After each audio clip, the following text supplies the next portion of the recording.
All right. Hi, everybody. This is Stefan Molyneux from Free Domain of freedomain.com, and we're going to check in to an almost perfectly encapsulated Patrick Bateman style of sophistry.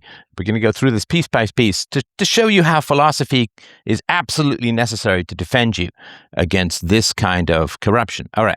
But I'm not convinced by the principle that you need to cease all correspondence with or friendship with someone convicted of a crime. So I'm not convinced. I don't know why his eyes are going in different directions, but that's neither here nor there. So he says, I'm not convinced by the principle. And there's this sort of drawl, dead-eyed voice that is sort of taken on with this kind of stuff. So let's just do this first sentence. I'm not convinced by the principle. Okay, so whether someone is convinced or not is irrelevant, absolutely irrelevant to a moral principle. So whether you're I'm not convinced by the proposition that 2 and 2 make 4. I'm not convinced by the opposite angle theorem or the triangle inequality relation. So when you start with I'm like, what? Who are you? The standard of truth? You're the standard of reality? You're the standard of fact? Who would care at all whether you are or not convinced? So when somebody starts with this is pure narcissism to me, right? It's just my amateur opinion. It's just pure narcissism. I'm not convinced. Why would anybody want to bother convincing you? People make an argument.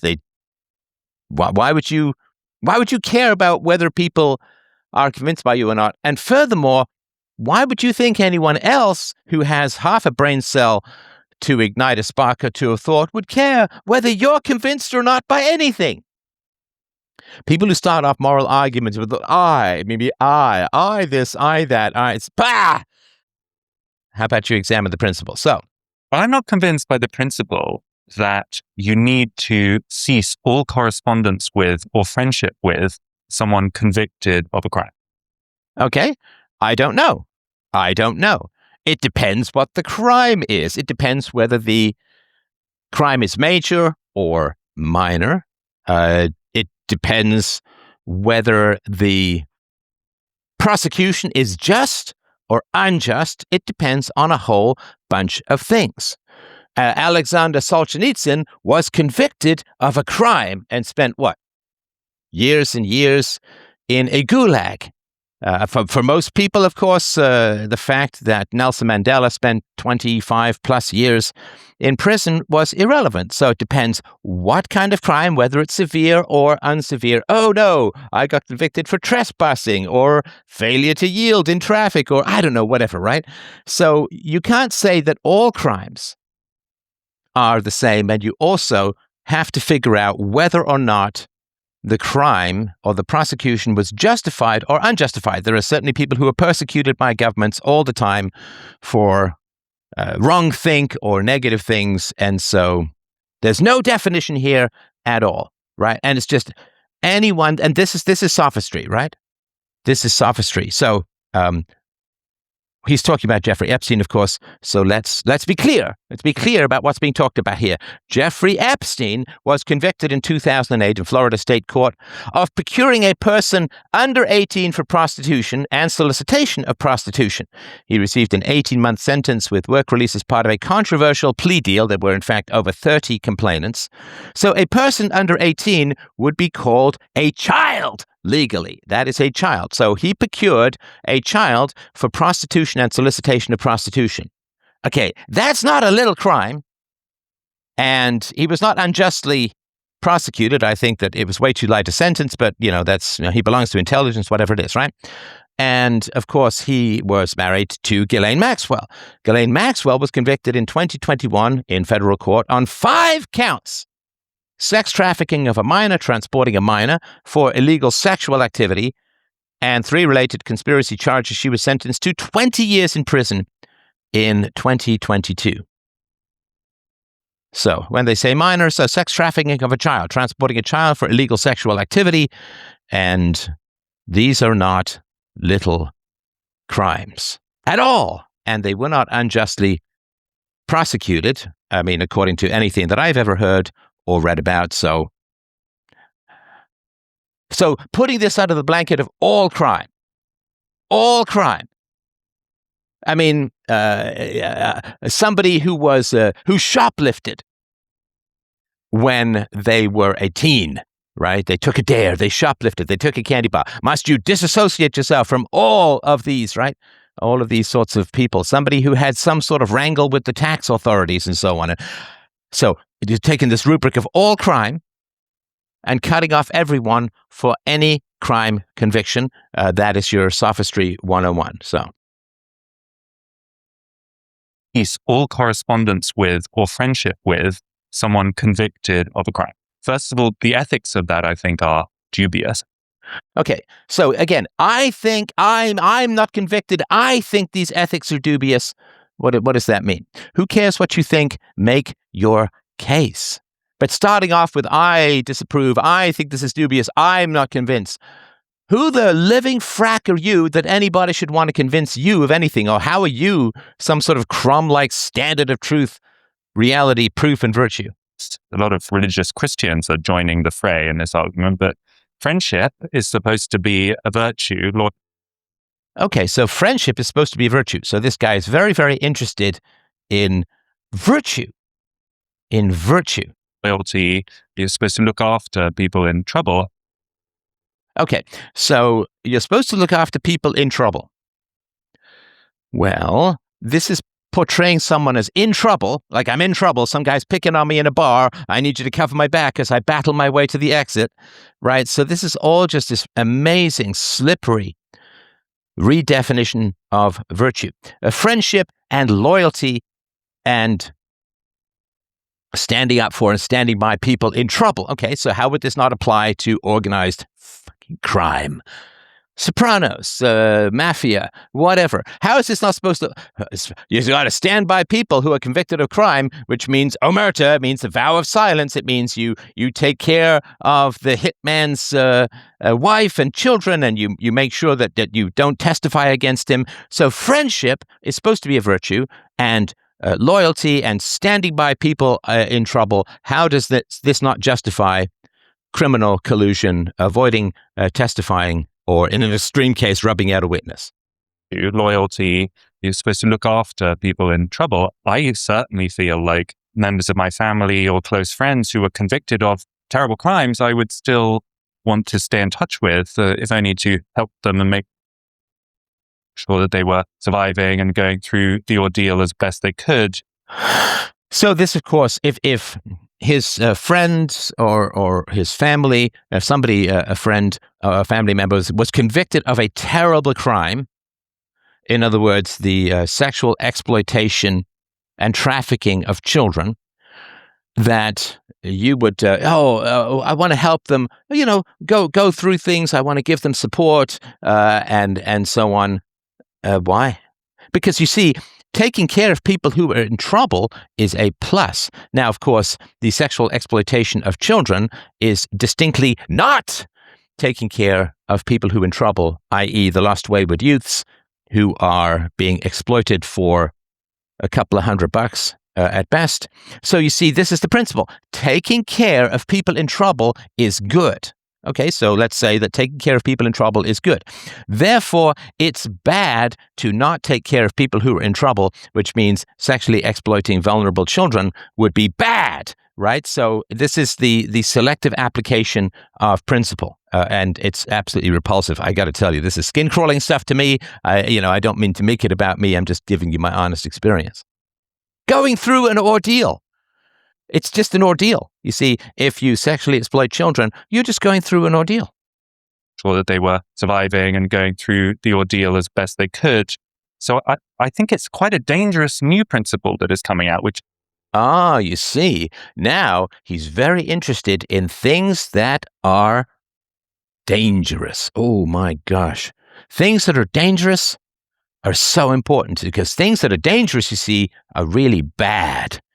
So, for instance, you could argue that preying upon vulnerable children for purposes of sexual exploitation, well,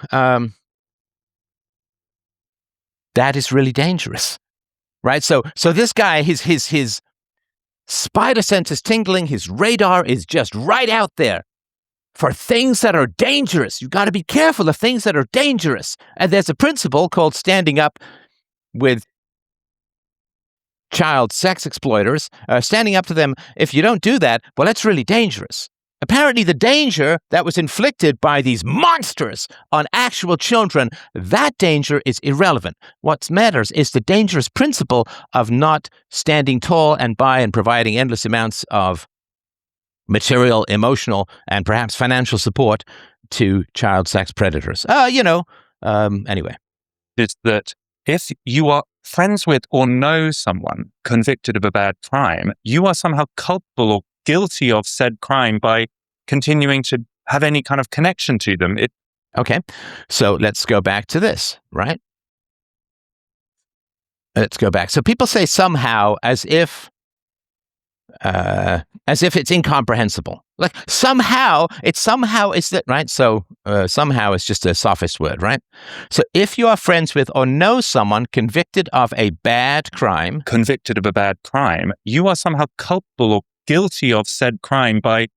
No, you are not culpable or guilty of said crime. Nobody is saying that anybody who remained friends with Jeffrey Epstein after his conviction in 2008, right, a decade plus before he died, nobody's saying that if you continue to be friends with Jeffrey Epstein after he was convicted of procuring a child for prostitution and solicitation of prostitution with regards to that child, nobody's saying that you should go to jail and receive the same sentence.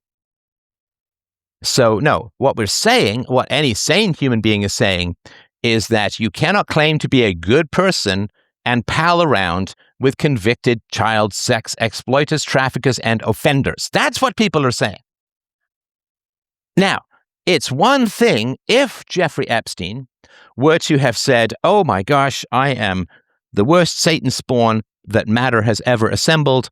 I have found virtue, I found Jesus, I found morality. Okay, that's a little unlikely, but let's say Jeffrey Epstein got out of prison and he was like, oh my gosh, I have to pour my efforts and energies into providing restitution for my victims. I have to set up foundations and advertisements and raise public awareness of childhood sexual exploitation. I have to stop doing bad things. I have to reform myself, and I'm going to do everything in my power to make up for the evils that I did for many decades. That's right. That's a whole different matter. That's a whole different matter. Or, of course, if the people in constant communication with Jeffrey Epstein were saying, Jeffrey, I'm concerned that you are still not taking full responsibility for the crimes that you did. I'm concerned that you're still fighting with the victims. I'm concerned that you're not releasing all the information that you have about dangerous actors and players on the world stage. So you're still a pretty fucking bad guy. You're still evil. You did evil, you got convicted from evil, and you're still evil. And you're still promoting evil. And you're still refusing to take responsibility. That's a different matter. Look, we've all made mistakes. Okay, maybe not Epstein, Maxwell mistakes, but we've all made mistakes, and we are supposed to accept our mistakes, own our mistakes, apologize for our mistakes. And then we're supposed to try and live a better life and make up for our mistakes and blah, blah, blah, blah, blah, right? So I don't understand. Let's go back a little bit. If you're friends with or know someone convicted of a bad crime, okay, that's not, the issue is, okay, convicted of a bad crime is one thing. If the person reforms and does great virtue and mends their ways and tries as best they can to make restitution for the terrible evils that they've done, that's a different matter. So if someone is convicted of a bad crime, fights it tooth and nail, right?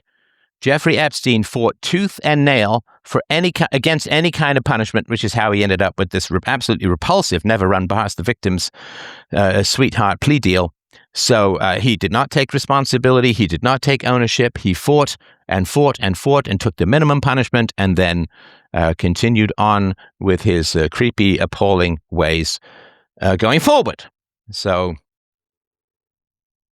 it's not the matter if they've convicted. Have they accepted moral responsibility? Have they worked to make restitution, or do they still fight like crazy and are outraged that they were ever convicted? If you are friends with or know someone convicted of a bad crime, you are somehow culpable or guilty of said crime by continuing to have any kind of connection to them. It's a new thing. Well, no, and that's also not the case either. I don't believe that Jeffrey Epstein's lawyers would be judged in horrible, negative ways just for continuing to have association with him. I assume he had accountants. I assume he leased office space and so on. So it's not anyone who has any kind of connection.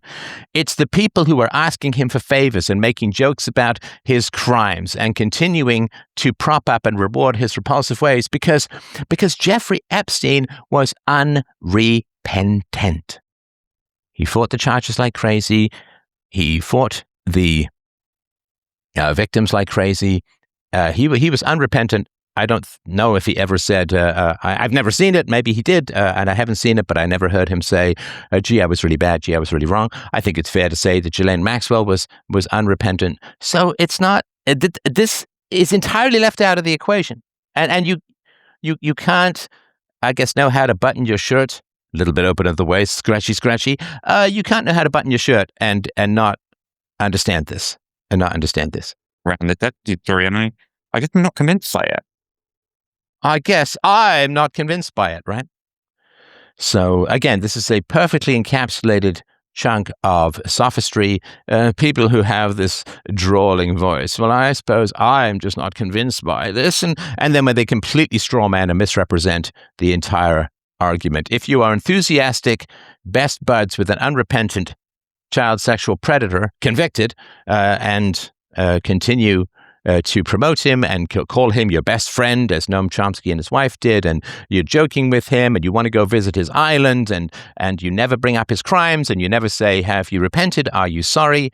So no, unrepentant evildoers, if you continue to associate them, you're a piece of scum. You are scum, with the caveat that at least scum has some biological benefits in a pond. And so this level of sophistry is, to me, it's just hiding a massively guilty conscience. We'll find out about that, or maybe we won't. freedomain.com/donate if you'd like to help out my show. Appreciate that. Love you guys. Bye.